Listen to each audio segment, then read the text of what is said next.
Ok, muy bien. Vamos a seguir rápidamente. Y vamos a tocar simplemente ese versículo individual. Voy a leerlo en NBI acá.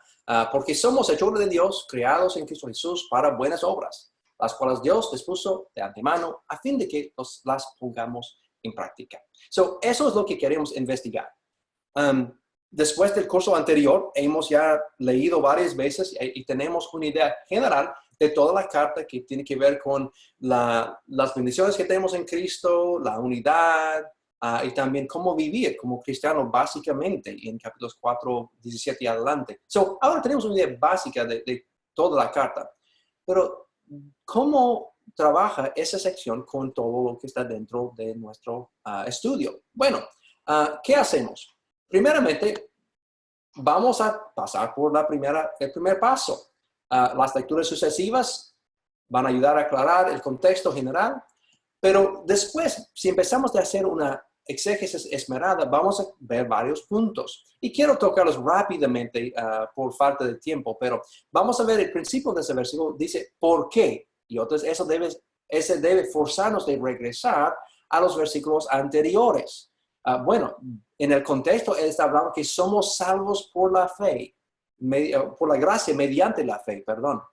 Y eso está conectado con las buenas obras. Es decir, que no somos salvos por las obras. Pero es interesante que en versículo 10 dice, ¿por qué? Y entonces esa hace esa conexión con los versículos anteriores. Si leemos en el texto original, otra vez haciendo una exégesis más esperada, dice de él, y eso es enfatizado. Quiero mostrar eso rápidamente. Efesios capítulo 2, versículo 10. Vas a ver que por qué somos hechos de Dios, creados en Cristo Jesús. Pero lo interesante es de que cuando leemos en griego, la primera palabra es esta, que se llama autou, de él. Entonces lo que es traducido de Dios. En Reina Valera que abajo es suya, hablando de Dios. Es enfatizado, es la idea que somos hechura de él. Y entonces sería lo enfatizado, que no sale claramente en el español. Pero otra vez por hacer eso enfatiza la obra de Dios, que somos hechura de él. También somos hechura, es decir, creado. Y hay una conexión muy interesante en cuanto a las palabras con lo que se encuentra en Romanos 1:8. Es el otro ejemplo único de la palabra que se usa para creado. Entonces vale la pena investigar más profundamente y comparar con otros pasajes. También quiero ver esa frase sobre creadas para buenas obras. Entonces vamos a ver que dice que somos creados en Cristo Jesús para las buenas obras. En griego, eso inicia con esta palabra epi. Y si estoy investigando profundamente, yo quiero saber qué significa eso. Yo quisiera saber cómo llegar a ese punto de decir para, con propósito de hacer las buenas obras. También, ¿cuáles son las buenas obras bajo de consideración? Bueno, el contexto no define exactamente qué son. Pero probablemente tiene que ver con la unidad, cosas que causan o llevan a uno a la unidad con otros creyentes, porque eso es el contexto en que se encuentra. Y él está animando a los hermanos en Éfeso, entre los judíos y los gentiles, que hey, hay que hacer buenas obras y parte de eso debe llevarles a la unidad en Cristo Jesús. Y más adelante en el libro vamos a ver exactamente ese punto. Pero podemos decir que en referencia a las buenas obras, este pasaje dice un par de cosas importantes. Número 1, que los cristianos son creados en Jesús para ellas. Y número 2, que Dios las dispuso de antemano. Entonces, yo creo que por el contexto, y no hay tiempo para investigar profundamente, pero creo que eso es más generalizado. Él no piensa que tú vas a hacer una buena obra específica a una cierta persona mañana a las 10 a.m. No creo que eso es el sentido de ese pasaje.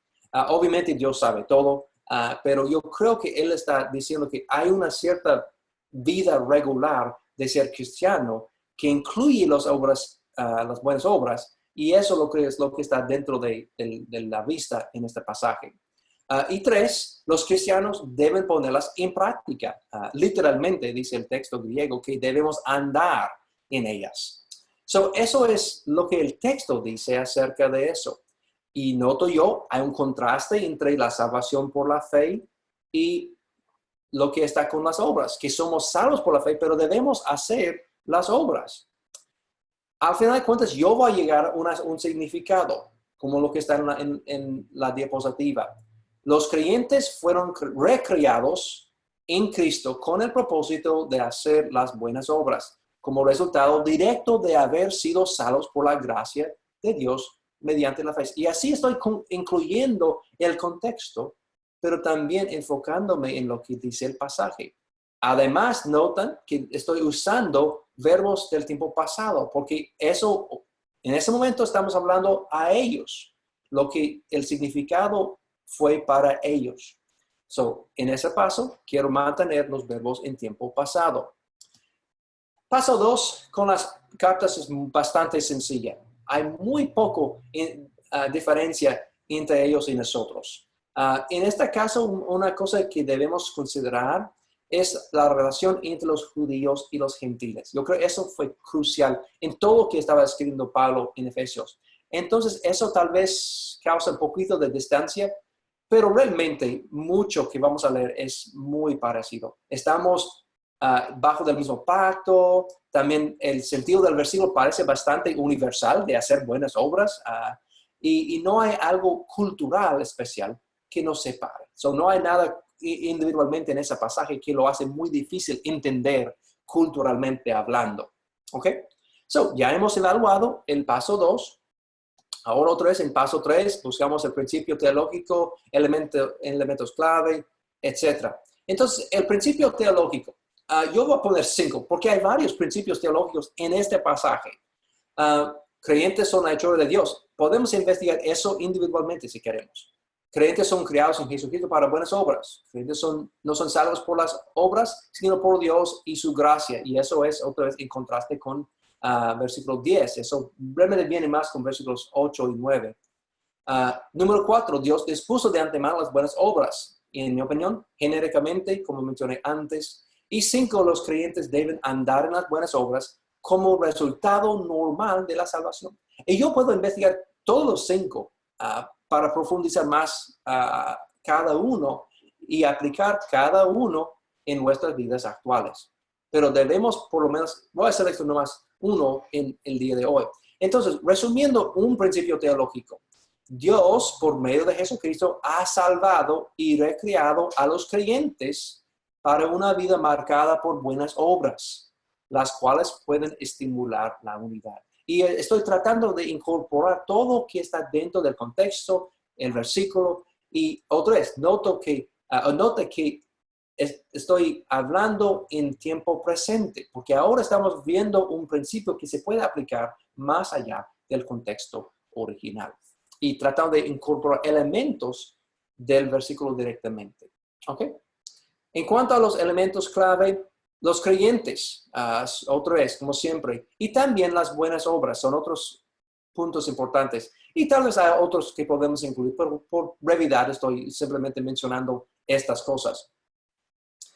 Una cosa importante en cuanto a las buenas obras, que son hechas porque ya son salvos. ¿Okay? No es porque ellos están buscando para ser salvos. Y es crucial, es una diferencia enorme entre propósito. Si yo hago una buena obra para que Dios me salva, es diferente de hacer una buena obra porque yo soy ya salvo. Y yo creo que eso es el punto del pasaje. En versículo 8, él declara claramente que Dios nos salva. Pero sin embargo debemos estar practicando las buenas obras como resultado natural. Entonces, después, yo quiero consultar otros textos bíblicos para averiguar que el principio no contradice otro pasaje bíblico. Y noto que no hay nada que realmente contradice. Pero de hecho, es aún más establecido por otros pasajes. Uno en particular es Juan 15, cuando Jesús dijo que yo soy la vid y ustedes son los pámpanos. Y él dice que no pueden hacer nada si no se quedan conectados conmigo. Eso es el punto. que son salvos por Dios, pero deben estar haciendo fruto, produciendo algo. Y es el mismo concepto. Y yo creo que es otro modelo, otro ejemplo de una exégesis cristocéntrico, o cristocéntrica, que Pablo está diciendo, hey, tal como Jesús dijo eso, estoy aplicando eso en la vida de los de Éfeso. So, como un resultado natural de ser conectado a la vid, hay fruto. Un pámpano va a hacer fruto simplemente como naturaleza. Igual un cristiano va a producir buenas obras porque están dentro de la salvación y dentro de Cristo. También podemos considerar Santiago 2, la conexión entre las buenas obras y la fe, o también Tito. Realmente todo el libro toca ese tema, si lees cuidadosamente. Él repite frecuentemente, haz buenas obras, haz buenas obras. Pero él dice en capítulo 3, versículo 5, que somos salvos por la misericordia de Dios. Entonces, eso coincide exactamente con el mismo tema que se encuentra aquí en Efesios 2, 8 a 10. Entonces, realmente, vemos establecido claramente que ese principio teológico es muy aplicable. Entonces, eso nos permite llegar a la parte número 4, comprender el texto en nuestro contexto. Entonces, el primer subpaso del paso 4 es observar cómo los principios teológicos en el texto bíblico enfrentan la situación de aquel momento. Bueno, la expectativa natural de los creyentes, siendo salvos por Dios y su gracia, es para hacer buenas obras. La expectativa. Y aunque el contexto no explique cuáles buenas obras deben de ser practicadas, parece que por el contexto que deben llevar a la unidad.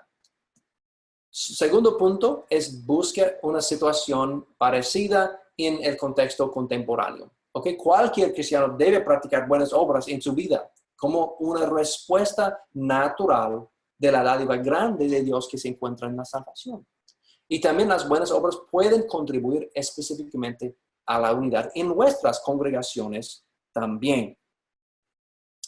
Punto 3, haz aplicaciones específicas. ¿Okay? Yo quiero otra vez enfatizar ese punto. Si lo mantenemos en una área teórica, nunca vamos a hacer nada. Entonces, trata de llegar a una aplicación muy específica a tu vida y también si estás predicando o enseñando, que llegues o que ofreces unas aplicaciones muy claras, muy obvias. Por ejemplo, servir a unos hermanos de la tercera edad. Si tú eres un joven, por ejemplo, eso está uniendo los dos grupos. También sirviendo a viudas, o también si estás tal vez de la tercera edad, puedes servir unos niñitos. Y eso también ayuda a mantener la unidad entre grupos individuales. Otra opción tal vez es intentar de servir o ayudar a unos hermanos de otra nacionalidad, otra raza, otro trasfondo, estado socioeconómico. Otra vez, con el propósito de hacer buenas obras, pero de mantener y causar más unidad en el cuerpo de Cristo. Y eso puede llevar a cabo el estudio. Ya hemos investigado profundamente, vimos un significado, hemos cruzado el puente y estamos ahora aplicando lo que hemos estudiado. Bueno, con eso vamos a terminar y quiero darte la tarea. Entonces, hay que hacer un estudio de 1 de Timoteo, capítulo 2, 1 a 4. Ya has hecho las lecturas sucesivas, ya tienes una idea básica de cómo es el pasaje, pero quiero que hagas una exégesis de ese pasaje y quiero darte exactamente mis expectativas de este ejercicio. Número 1, debes hacer una breve explicación del versículo dentro de un párrafo, un par de párrafos tal vez, en tus propias palabras, tal como lo harías delante de un grupo o de la iglesia. Tratas de explicar qué dice el pasaje, qué es el significado.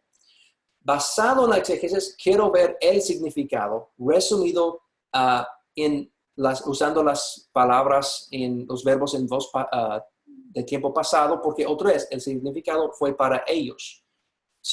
Número 3, ¿cuál es el principio teológico en este texto basado en el significado? ¿Cuáles son unos elementos clave? ¿Es un principio atemporal o algo ligado a una situación específica? Número 3, ahí hay algo cultural que limita eso. es el principio coherente con las enseñanzas de otros textos bíblicos. Entonces hay que ver si puedes ver otros pasajes. No necesitas miles de versículos, unos cuantos para establecer o averiguar que no estás contradiciendo otra cosa en otros pasajes. Y número 4, ¿cómo puedes poner en práctica el principio teológico en la congregación donde estás tú? ¿Cómo puedes aplicar en tu propia vida? Aún estaría bien.